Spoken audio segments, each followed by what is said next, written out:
Consensus Unreality, the podcast. Yes, welcome back from your maiden voyage to Los Angeles. No, you were there before? I did go when I was a maiden. This would be my second voyage. Oh, right. Okay, true. Well, you're back on the East Coast. Was I a maiden? What's a maiden? As a virgin, right? Sure, probably. I was 15. Well, let's not get into it. Your California dreams are still strong, or are they dissipating a little bit? No, it was nice. It's kind of the same. It's still America, but it's very, very different in other ways. Cool. Saw a lot of sights, did a lot of shopping for the business. It's kind of a business trip in the end. Oh, there you go. Because that's what I spent 75% of my time doing, was digging around. That's really fun too, though. Especially, doing that in different parts of the country. Cool.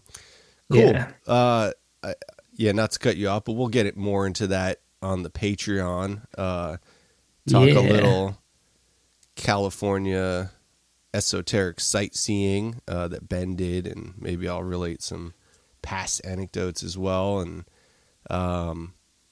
we'll also talk about some free energy conspiracies on the West Coast that I have become privy about recently. I'll tell Ben my Ouija cipher that I've pulled from our past Ouija sessions, and some bibliomancy that I did with that, and see if he has any thoughts. Patreon.com/consensusunreality for our full episode archive, regular exclusive episodes like the second portion of this episode, exclusive written content, printed materials, Discord server. It's all there.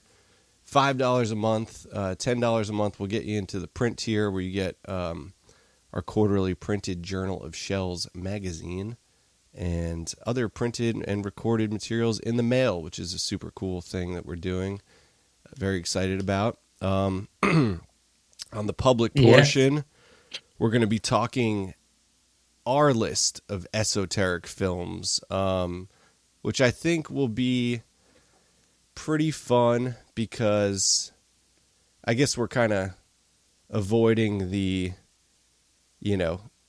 top 10 occult movie YouTube thing, and maybe interpreting esoteric in our own way a little bit, which I think kind of means a film that maybe generates a mythology or hides some deeper reality behind its symbols.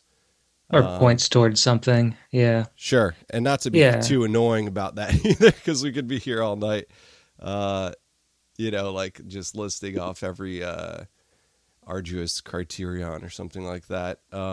Right. So we'll have a little bit of everything in there. And it's cool too, because we kind of just came up with our little lists, and we haven't really revealed to each other what's on them. So let's see where it goes. You want to start off? I have my stuff, but I have no real order. Like, I'm not doing it in a countdown. No, yeah, I'm not either. Okay. Yeah, I think my list, and it's more than 10, but it's it's kind of I kind of just did stuff that came to mind, and we'll see. Some will be grouped together, sort of. I'm,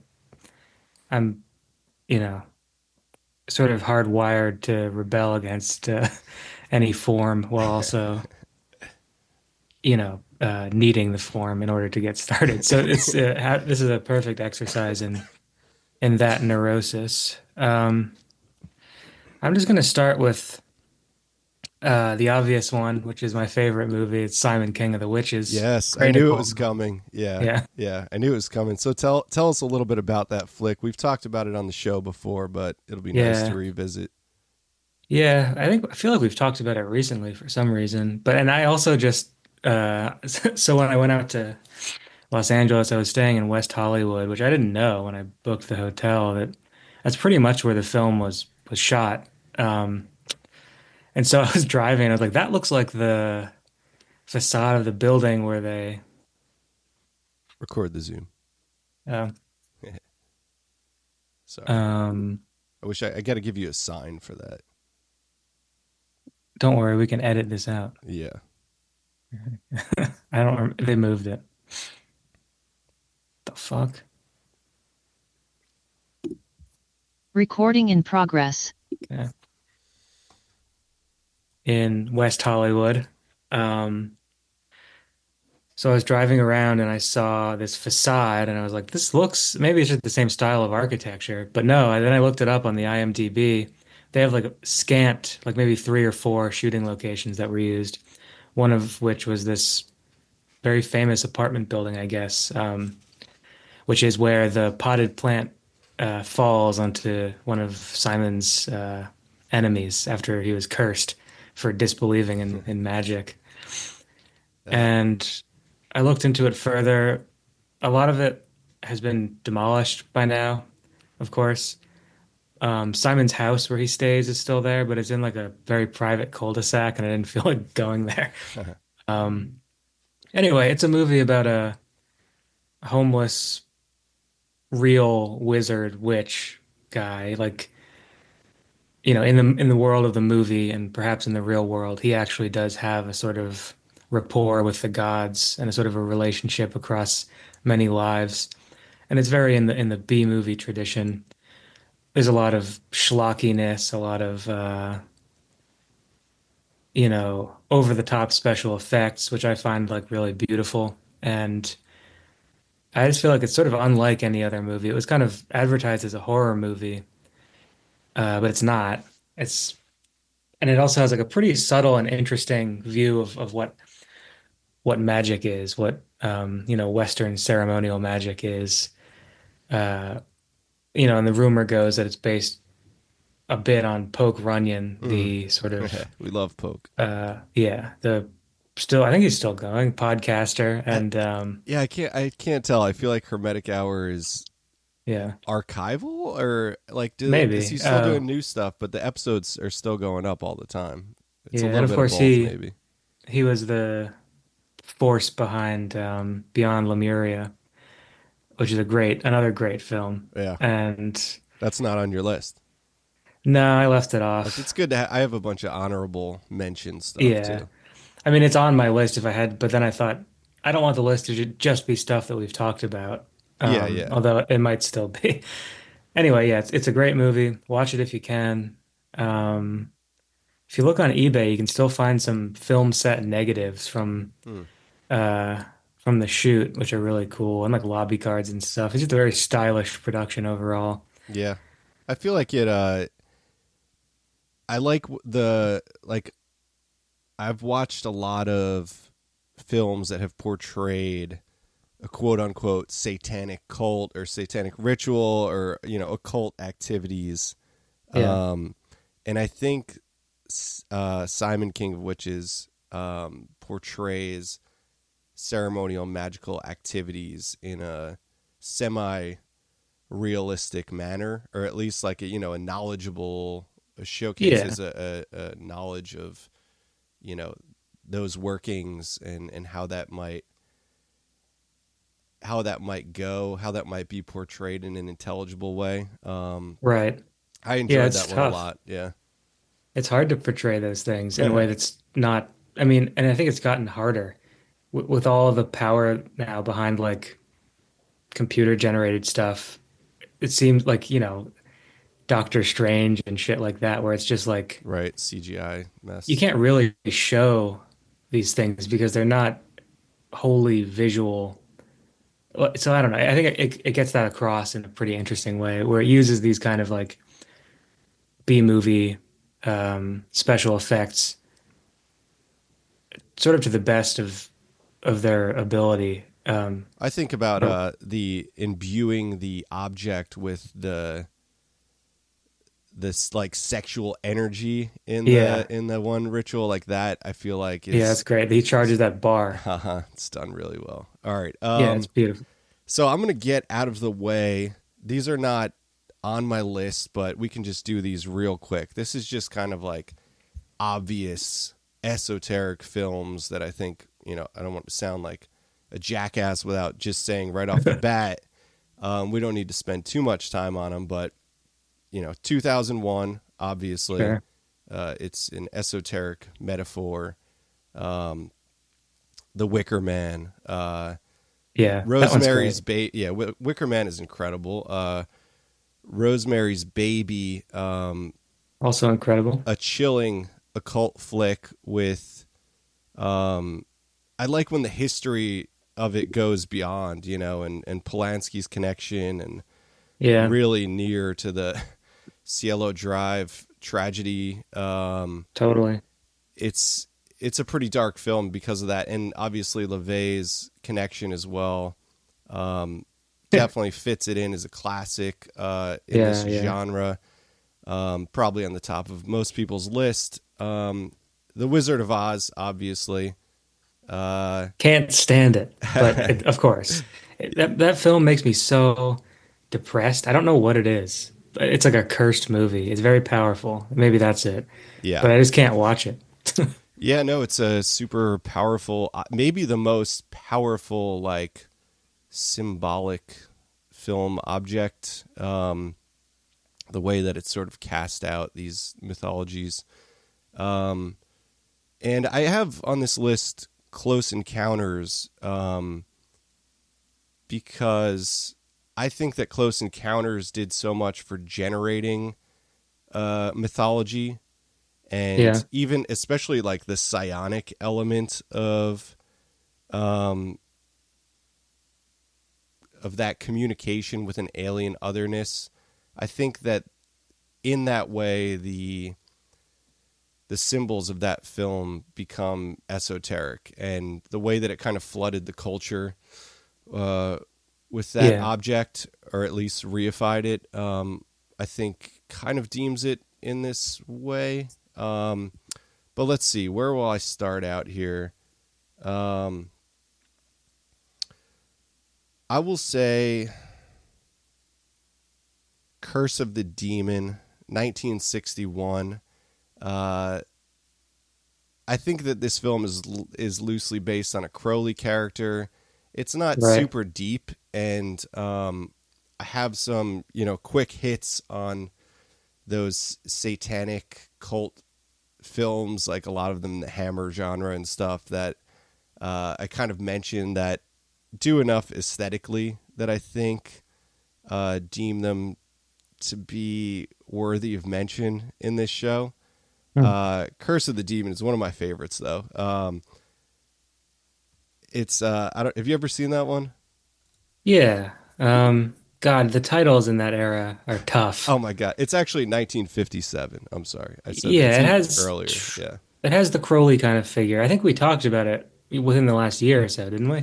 a little while ago. It's actually like a nice kind of realistic portrayal for that time of an occult meddling figure, and it only goes Yeah. full camp at the end with just a wonderful giant demon.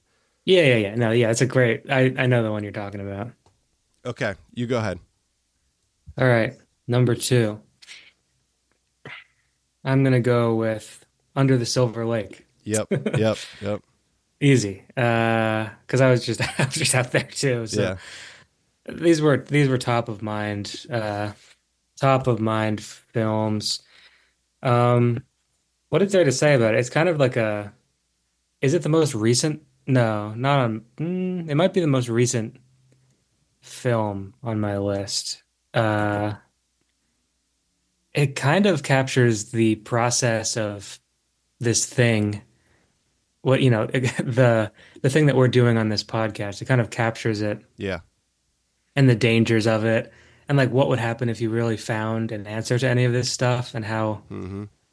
how that isn't necessarily the point of it after all, is it? Because the answer is not going to be satisfying if it's a mundane one or if it's like this extraordinary explanation. It'll never be, it'll never satisfy the spirit that drives one to pursue these things and the weird strings of events that make it powerful. And so I just think it like using this kind of noir, almost cartoonish thing, like I don't know, it kind of just drives that point home very artfully. Yeah, it projects a lot of potent symbols that you have to like condition yourself to interrogate. I also like that it focuses really on a kind of bleak, almost atheistic view of the esoteric, but Yeah, while still being about a very esoteric secret society that is being uncovered.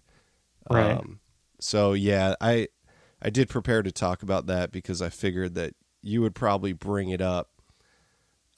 It is incredible. I mean, maybe the one of the best like new uh, detective style noir investigations of an esoteric secret.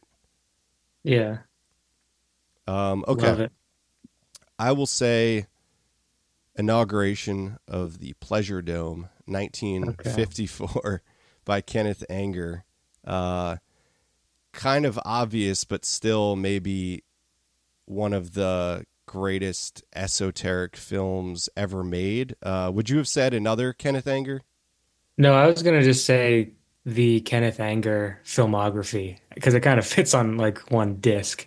Yeah. Um, Well, I kind of thought about that aspect, and for me, Pleasure Dome, uh, it really like has more of a visceral, esoteric feeling reaction yeah, than Lucifer Rising would for me, because Lucifer Rising almost mythologizes Crowley too much and Crowleyana, yeah, whereas yeah, Inauguration of the Pleasure Dome, it does an excellent job of like creating that ecstatic, occulted experience in right. the Yeah, it film is the medium. thing. Yeah. Yeah, right. No, I agree with that. That would be like sort of the top of the pyramid in terms of Kenneth Anger's work if we're looking at it as like occult practice. And yeah, that's what I would have picked if I had to pick one. So, And oh, of very course, you nice. have the Scarlet Woman in there as well, and Right. Marjorie Cameron. Margie. Yeah. Um, all right, my number three. And these are not really in order, of course, but Simon King of the Witches again. No, I'm Yeah. just kidding. I would say Orphée or Orpheus by Jean Cocteau. Yeah. Um, Great choice. really beautiful, beautiful film, and he has others that are similarly deep with sort of esoteric knowledge and experimentation.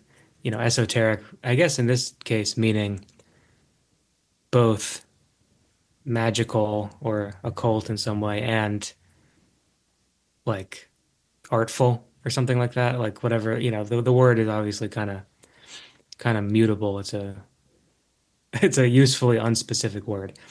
Anyway, this is like a great crossing the divide between life and death and dream and wakefulness.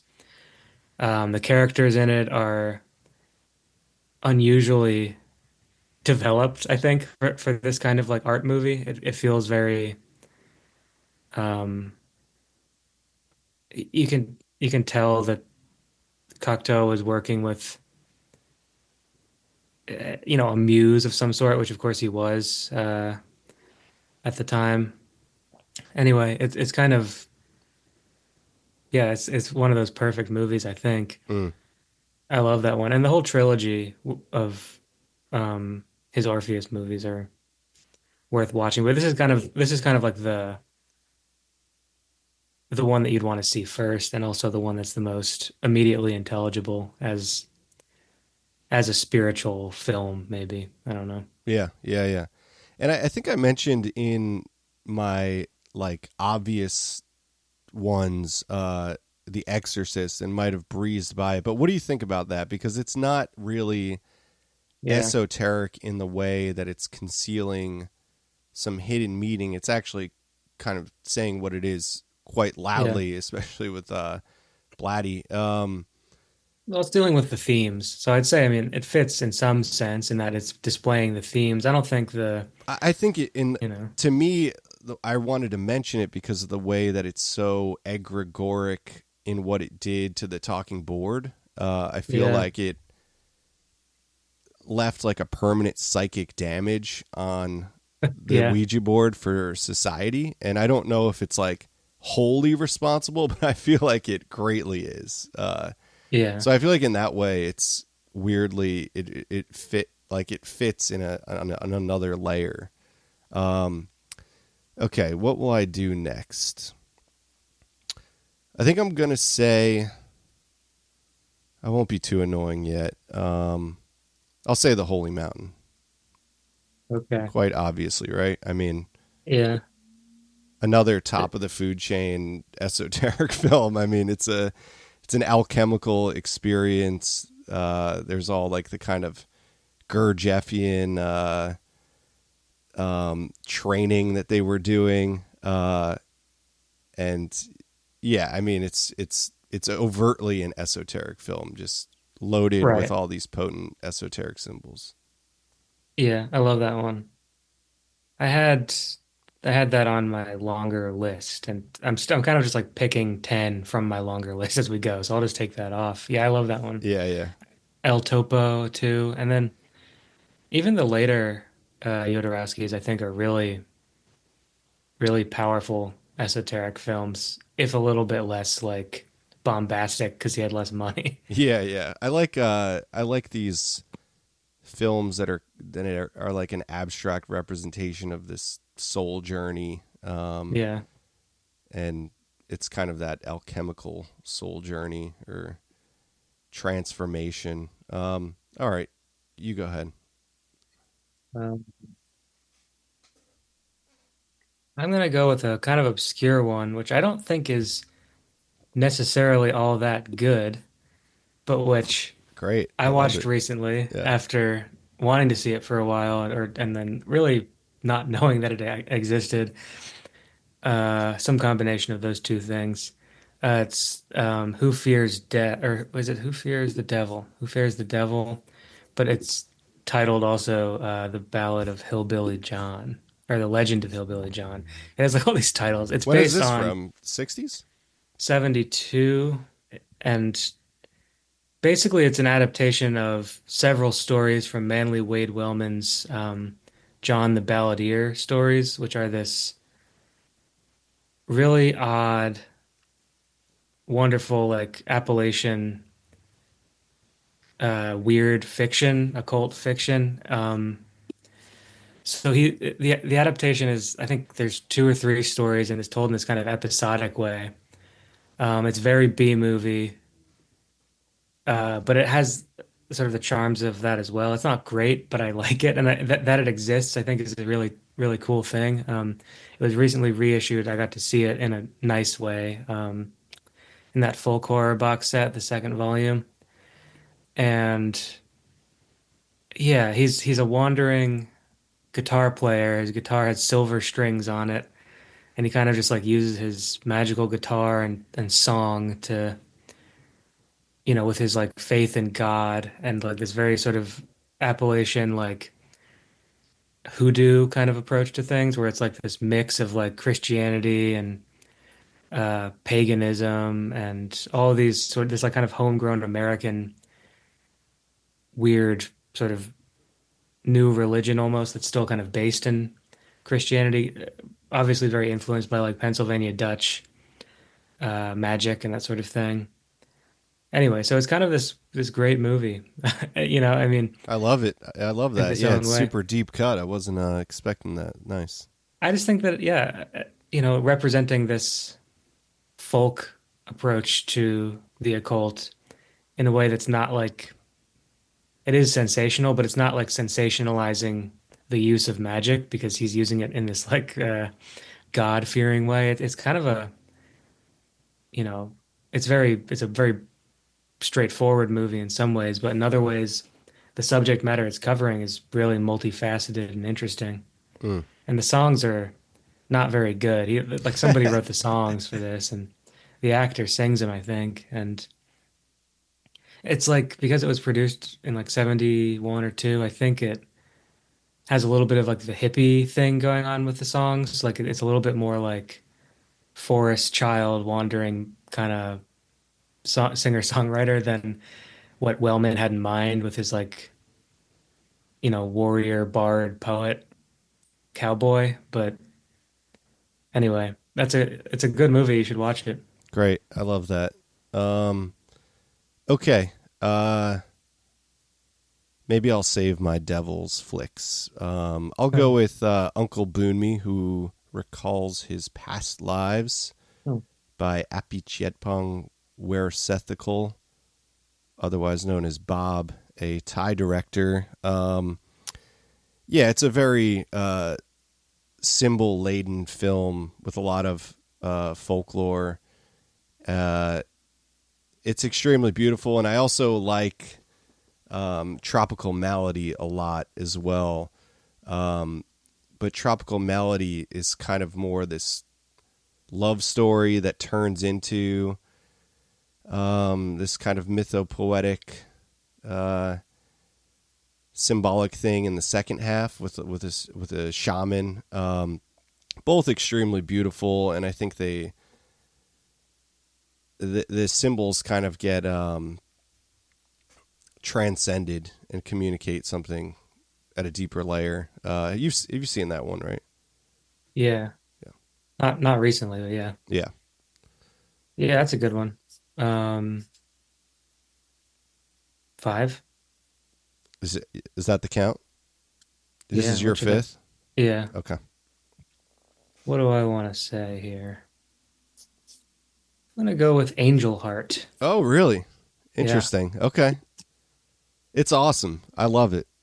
I I, love Angel Heart. I kind of I steered away from it because I don't know how actually deep it is, but it's Yeah, that's not why wonderful. I like it. Yeah, yeah. It is wonderful, and I do like that it has the voodoo aspect, how sultry it is. Yeah, Mickey Rourke's amazing in it.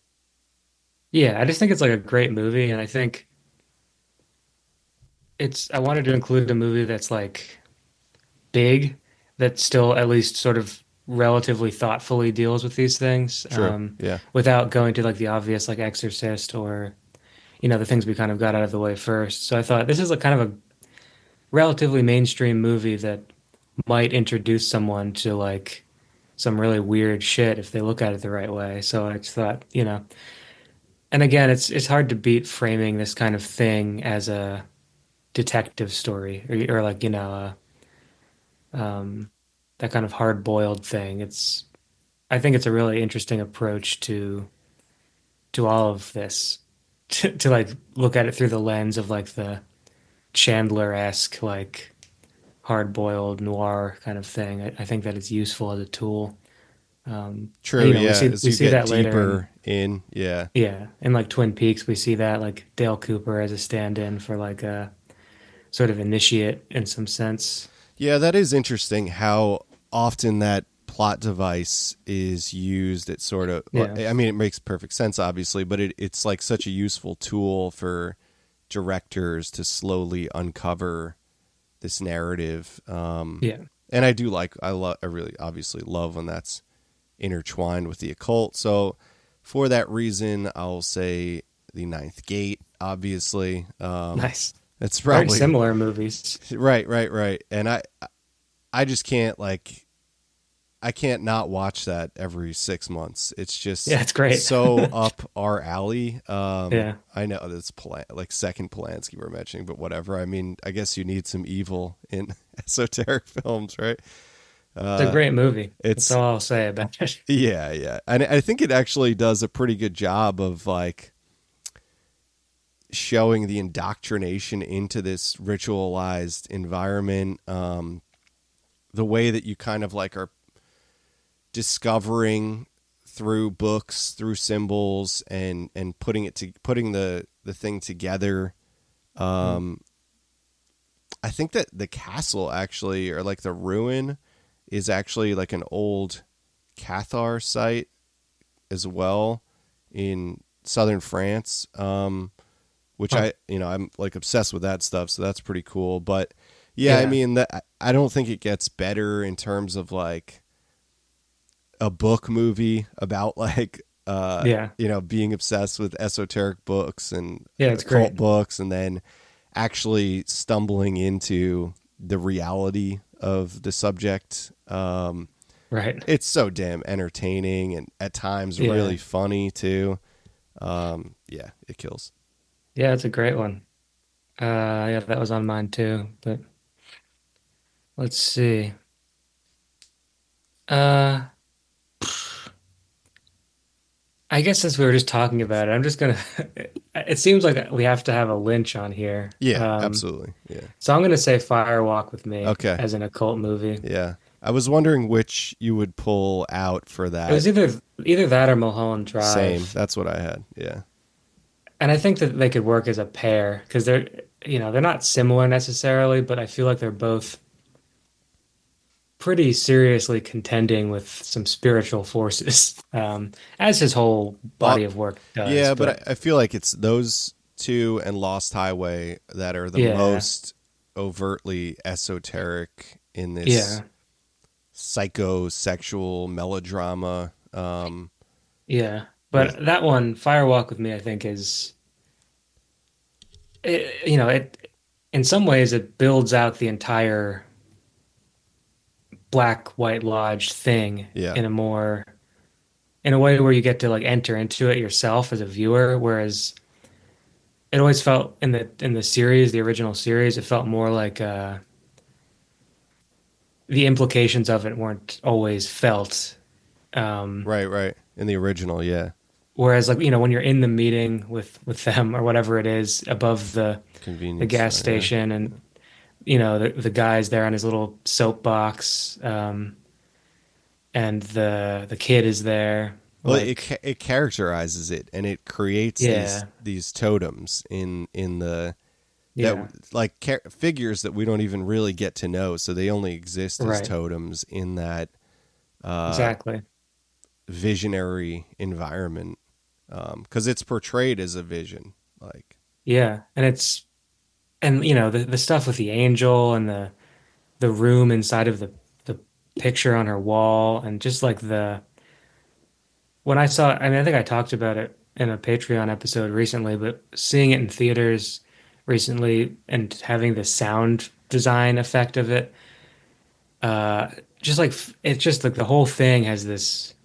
very, I don't know. I can see why people hated it when it came out because it doesn't make you feel good, good, especially if what you came to Twin Peaks for sort of like the more whimsical side of it, but which is legitimate because it is very funny and comforting in some ways as well. yeah, but that Fire Walk with Me is like the anthropomorphization of trauma, right? Like, Well, yeah, I mean, it doesn't look away, yeah, from which I think is, well, it like manifests it into these yeah, dark, like it creates these totemic dark figures out of those energies and stuff. If you're reading yeah. it in a uh, sort of atheistic rationalist way, right? And then you're right. And I like that Lynch always allowed you to read it both ways because there are some things in Twin Peaks as a whole that you can't explain as like psychological devices, of course, but you could always I feel like you could always argue that if you wanted to, and it would hold together to a certain extent. But just like the first act of the movie is so strange, and like the way those characters are kind of just like removed from the story. Um, yeah, something about it feels very spell-like, even more than some of his other works. It feels very much like what movie were we talking about where it felt like itself it was a kind of inauguration of the Pleasure Dome. Yeah. It feels itself like a working of some sort. They have he. Yeah, I wonder if there's any instance where he talked about anger at length at Mm. all. Yeah, Because they're like some of the kind of same aesthetic figures pop up in Lynch's stuff as in Pleasure right. Dome. I was wondering that watching inauguration of the Pleasure Dome recently. All right. Yeah. Um, I will say, like you were talking about a movie that you kind of like know isn't that good, and like, but you just love it. Like you, Yeah. I've watched, especially this year, as I was saying, I watched a lot of like black magic cult films as this Halloween. I was trying to cram in as many as possible. And probably my favorite, although I recognize that it's not the best, but my favorite is The Devil's Hand, 1961, black and white. It's another one that has like 7 different titles, one of which Right. is The Naked Goddess or The Devil's Doll. It's a bit hokey, but there's something about it that it portrays a dark cult in ways that I think are actually really unique. One of which is the use of these dolls, which kind of for me reminds me a lot of Kenneth Grant and the way that he talks about the use of mannequins. And I think in our interview with Andy Sharp, he was saying that he believed that maybe in some of the Typhonian rituals they were using mannequins and stuff. And it's, you know, it's a little bit more of a hokey depiction in this film, but it's very unique. I haven't really encountered anything like it. Hmm. I love the I love like stuff that has a little bit of exotica to it. That's a little dangerous for like the 50s and 60s. Sure. A lot of these films do, Yeah, yeah. and I do kind of like that. The Devil's Hand. It also has a Los Angeles based cult that never hides the fact that they're evil. Like I like that they're just these regular people who are meeting in the back of this doll shop, and they're very open about the fact that they're like an evil cult that worships the devil. Hmm. Um, it has a little bit of like Bewitched to it too, like the Yeah. TV show. It almost has like that kind of sheen and aesthetic, which I think the fact that it softens elements of it a little bit makes the darkness of it even more sinister. I highly recommend that one. It's super fun. I'll throw out just a bunch of other of those kind of movies that I'm not really going to talk about, but obviously The Devil Rides Out, um, Eye of the Devil with Sharon Tate. That's an incredible one that has some of that French Catharism in it. To the Devil a Daughter, which is one that we talked about recently that has Yeah. almost like, what's that? Luis Borges, is that the sculptor? It has like sculptures that they're worshiping in it that almost look like her stuff. I believe Yeah, that's her yeah. name, which is pretty awesome. And the Crimson Altar, I think, is a late Boris Karloff with a raucous party cult in it. It's pretty awesome. So those are some of my honorable mentions for Nice. satanic dark cult films of the 60s. Hell yeah. Uh, Gonna go with I had a kind of a split. I wasn't sure which I wanted to have one by this director, and I'm gonna go with Lair of the White Worm, Mm, Ken Russell. awesome. Yeah. I thought either that or The Devils, but No, I like that seeing you as did White Worm. Yeah. yeah, it's hard to watch The Devils now. It's like there's no good release of it really. It's like kind of in this limbo. At least last time I checked it was. You can see a rip of it obviously, but it's just like isn't really around as much. And Lair of the White Worm is like such a perfect encapsulation of his insane aesthetic, which is just like kind of unlike anything else. I also thought Altered States, but I still went with White Worm just because it has this humor to it that some of his other movies don't. It's like schlocky, it's kind of kitschy, but it's also pretty serious and like how it deals with I don't know, the implications of like becoming like a I don't know, an inhuman human or something like this worm servant. And I don't know, it just and you know, tracing it back to Bram Stoker kind of puts it in this tradition of like the English like popular occultism kind of like, Yeah. or like mytho occult, uh, popular entertainment, and the way Ken Russell plays with that is kind of fun. And yeah, I love that movie. I would watch that once a week if someone forced me to. It's awesome. And like Altered States isn't really esoteric, even though it Right. deals with John Lilly's Yeah. story. I don't think it conveys anything deeper than just kind of making a movie out of that story, although it's a fucking awesome movie, obviously. Yeah, like the White Worm is interesting because it's dealing with like folklore. It's also dealing with like secret cults and serpent worship Yeah. and all this stuff. Meddling archaeologists. It has like this whole kind of great uh great cast of of characters obviously, but also the kind of things that I feel like are very rich in these kinds of occult tinged movies. Mm. How many is that now? How many did we name? That was my seventh. That's your seventh? So I'm Yeah. on seven now? I have three Yeah. more. Right. Oh my God. I might go over. I might go over. I'll have to just throw some other honorable I'm mentions going on to the talk back about end. some other stuff at the end. Yeah. All right. Where do I go then? Um, I will say a film that I've mentioned on this show before, A Heart of Glass by Werner Herzog. Hmm. Herzog has talked about the voodoo of location, and I love that terminology. I think it just kind of speaks to like these like what is it, like the mystical toponymy, right? Like the way that a place speaks. Yeah, And sure. he has such an excellent way of bringing that out in his movies. I think that to me, A Heart of Glass, out of all of his stuff, is the one that really acts as a sort of like ritual. The entire cast, except for one actor, is hypnotized into thinking that they're their roles in the film. So there's already this obvious hypnotic glaze over everybody, induced into this like ritualized film. Um, it's about this like apocalyptic hermit who predicts the decimation of the one source of economy in this Bavarian town in, Huh.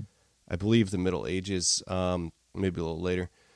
But it's just it creates these almost like in Fire Walk with Me. There's these moments where there's these totems of these characters where the movie kind of stops and it's playing out these mythopoetic little skits almost. Huh. And then it just becomes this full blown allegory of uh, man's journey in the world and existence. Like Yeah. an incredible Popova soundtrack. It's to me that film is pure magic. I think it communicates something so much deeper than what I could have said about it, just and without saying it overtly either. I think it's just it's magic. Yeah, I haven't seen it. I'll have to watch that. yeah.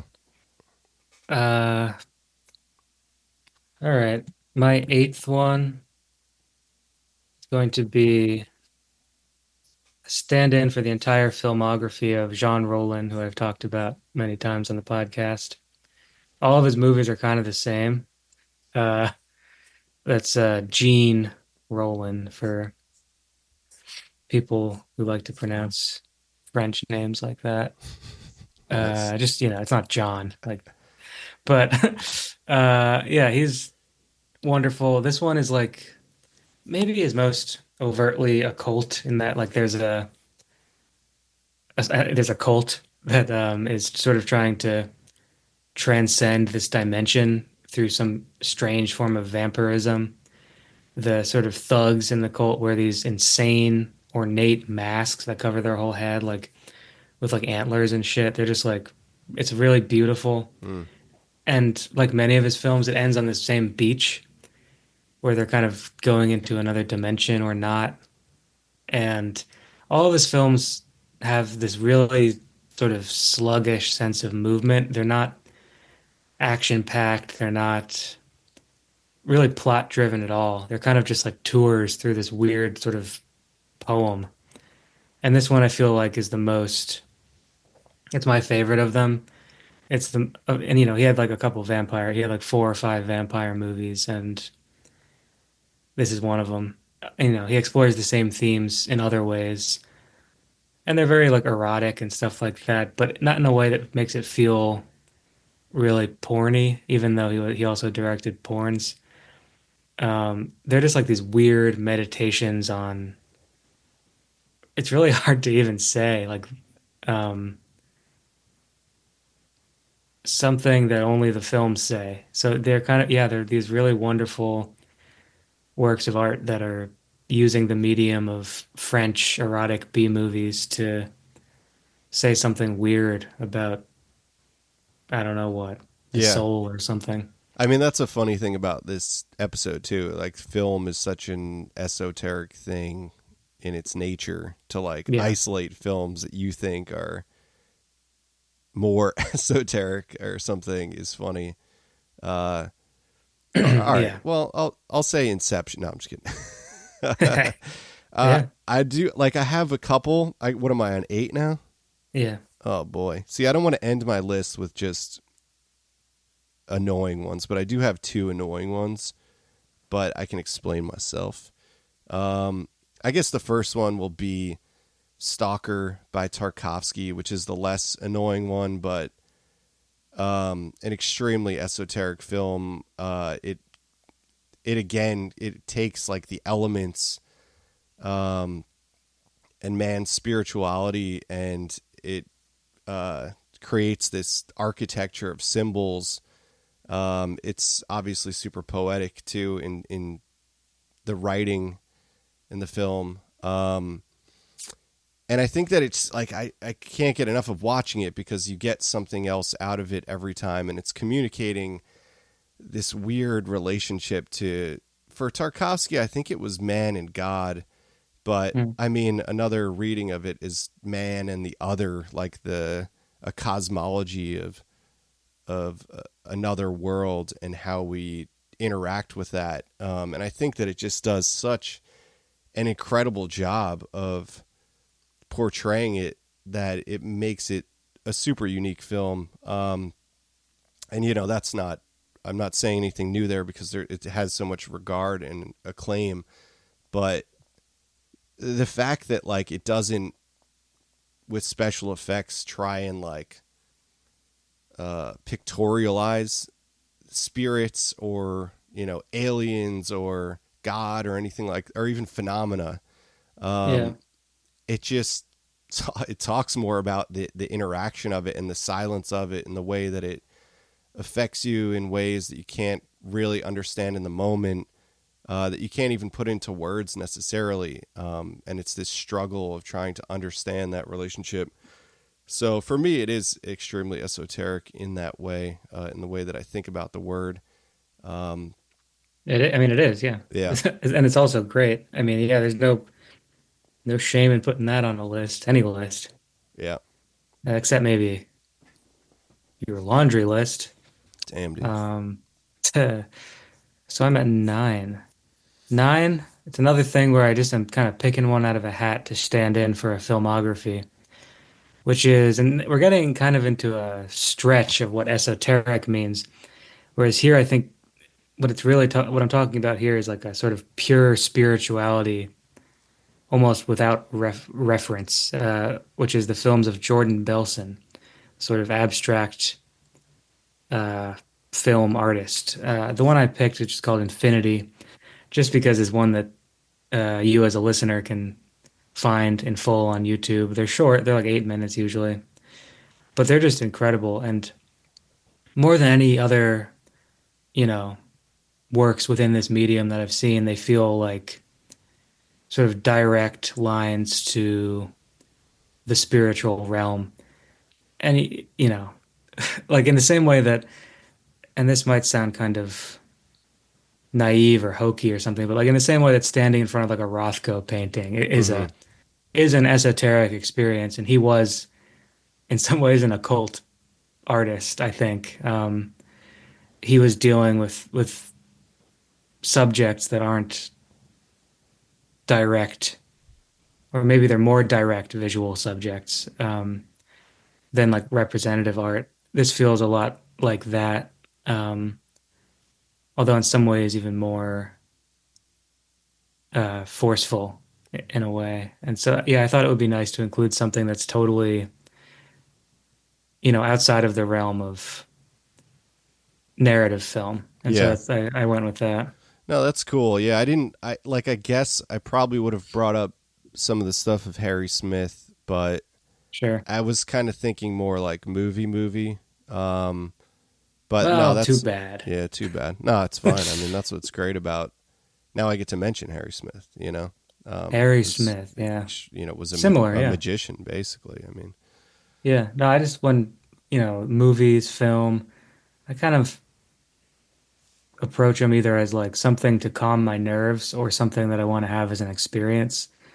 And so yeah, I was trying to think of things that were more experiences, but yeah, nice. Yeah, I like the idea of keeping this to 10 each because I feel like there's so much other stuff I want to mention, but it's kind of fun to on the spot just kind of look at a list of 30 or yeah. so and then, figure out which ones are popping out that you want to talk about. So in that way, I will say 11, but I think it would go without mentioning. I mean, it would be stupid to go without mentioning A Dark Song, which is, Yeah. a new film that, portrays the Abramelin, and a lot of our listeners have heard us talk about this film before, and we've discussed it on the Discord and stuff. It just does a really good job of humanizing the thing while also sparsely using effects and dreamlike scenes to portray how the archetypes of that ritual might arise. And now I'll say my annoying one, but I think it's kind of. Well, that was nine, so you still have one more. Oh, I do. That was only Yeah. my ninth. Yeah, so I Shit. have one, then Okay. you have one. Great. Great. Okay. Go ahead. Uh, I'm gonna have an annoying one after this too, but Nice. Yeah. this is also kind of You got to annoying. have your annoying one, dude. You got to This be is esoteric about it. something that I think of as an entire film, even though it's a 6 episode series, and it's just, it's Channel Zero's Butcher's Block, Oh shit. which is really kind of like a 6 hour, 5 hour film, directed by Arkasha Stevenson, right? Um, and yeah, part of this longer, what do you call it, like an anthology series, that I thought was one of the best like horror television things ever. But this, it's not perfect, but it's really wonderful. And, as something that is ostensibly adapting a creepy pasta, which that whole series was doing, it kind of runs into this really great like homage to Lynch, to other sort of classic horror stuff, while also kind of creating this occult cosmology and at the same time covering schizophrenia and dealing with the inevitability in this case of losing your mind and how to accept that.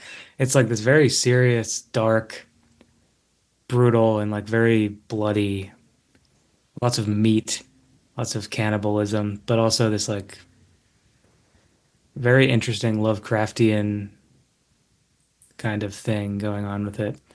Uh, It's got a lot of like it has the feel of unwellness to it too, it right? does. Yeah. It's yeah, I think it's just really great.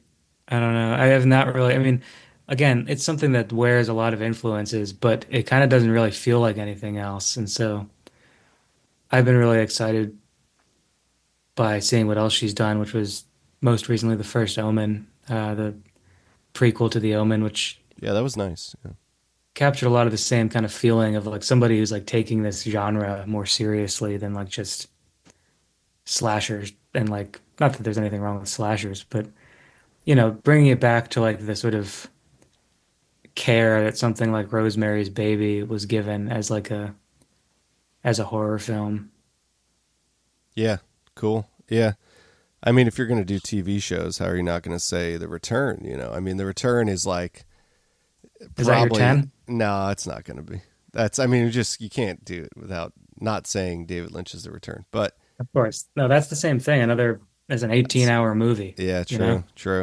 Um, But of course, yeah. yeah, I mean, that's an obvious one, but I don't even think it needs to be explained. It's the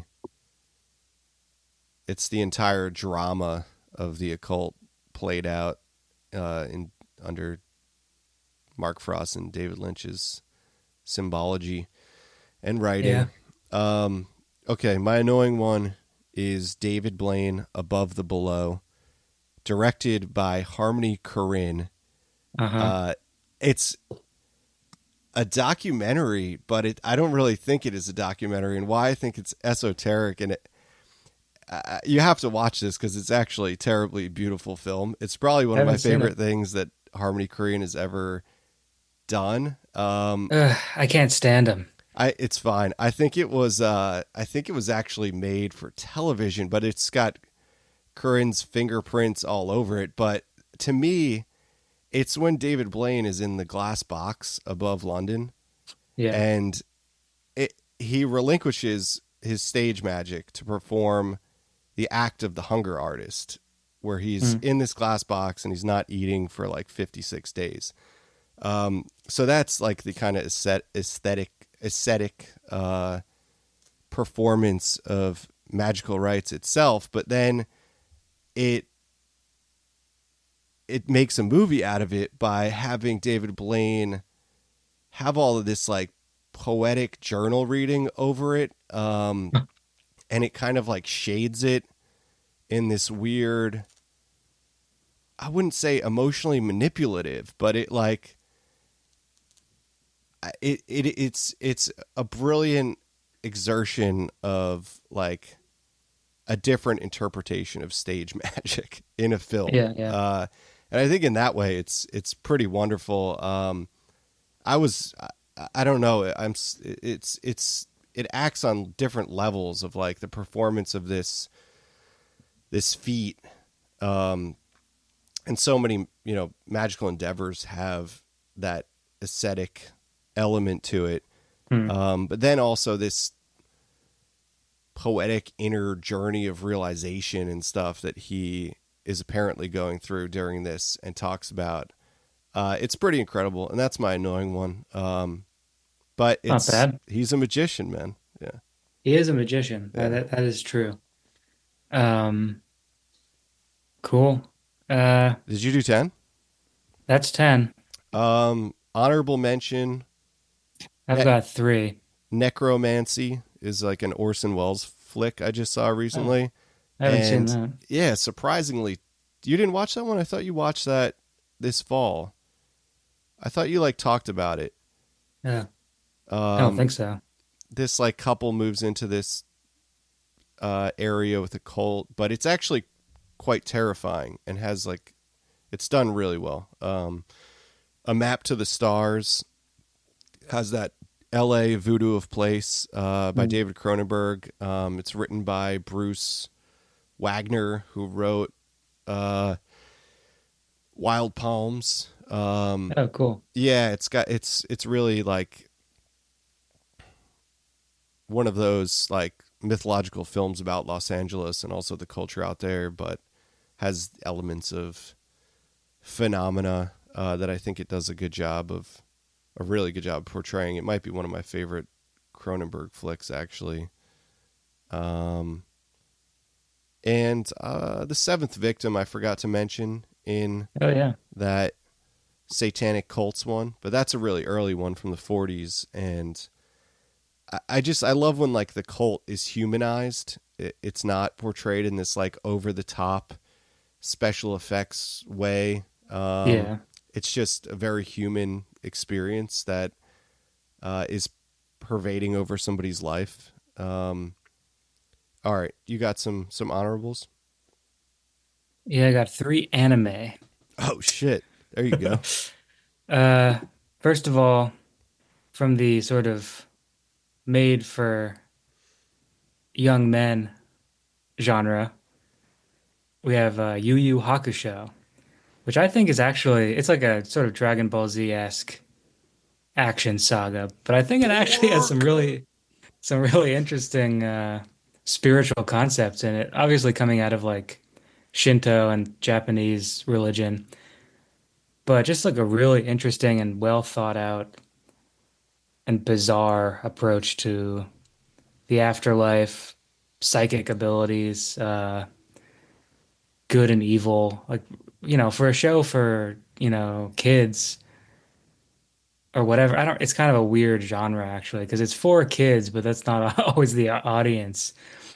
Um, yeah, I just think it's a kind of weird, subtle, interesting, and fun television series, not a movie.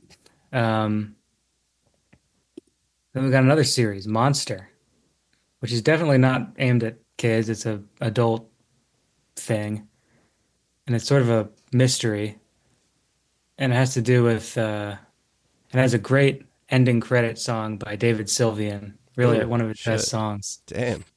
It's awesome, and it has Anime this really heads going off right now. haunting graphic. But it's just about, this guy saves this kid's life, and then the kid turns out to be this uh, horrible psychopath. So the doctor who saved him is then trying to kill him, basically, or at least find him. And it kind of gets into this weird post-World War II Germany mind control stuff and human experimentation and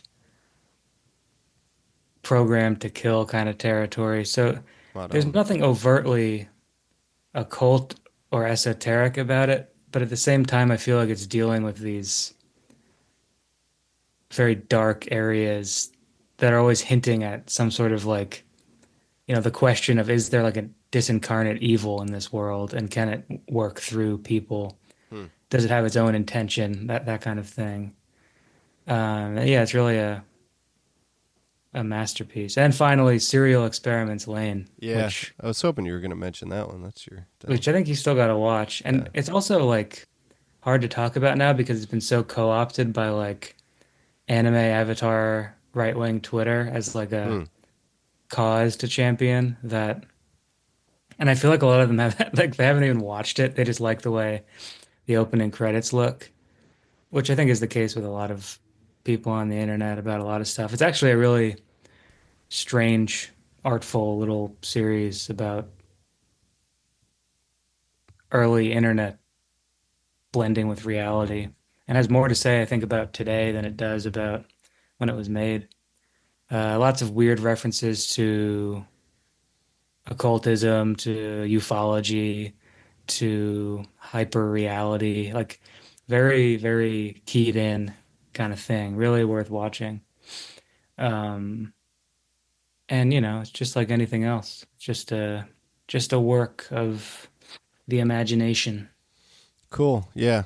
All right. Great. I mean, I like the challenge of keeping like a semi concise list. Yeah, 10 was good. Yeah. It was cool. I wonder what we left out. Tons. I mean, I Yeah.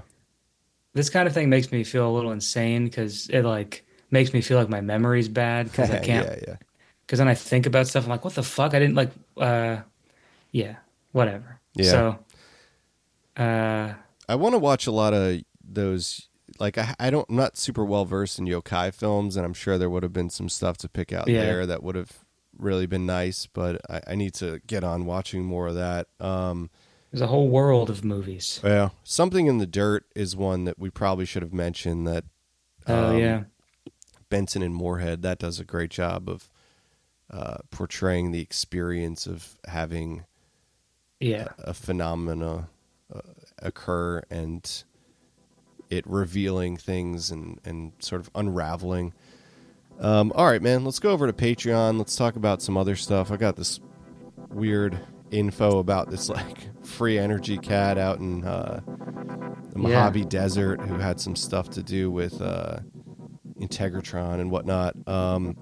Cool. Also got some Ouija ciphering, and we'll talk about LA and strange stuff Yeah. out there. So if you're a Patreon member, stay on the line. If you're not, consider joining up to support the show. If not, we'll catch you next time. Thanks for listening.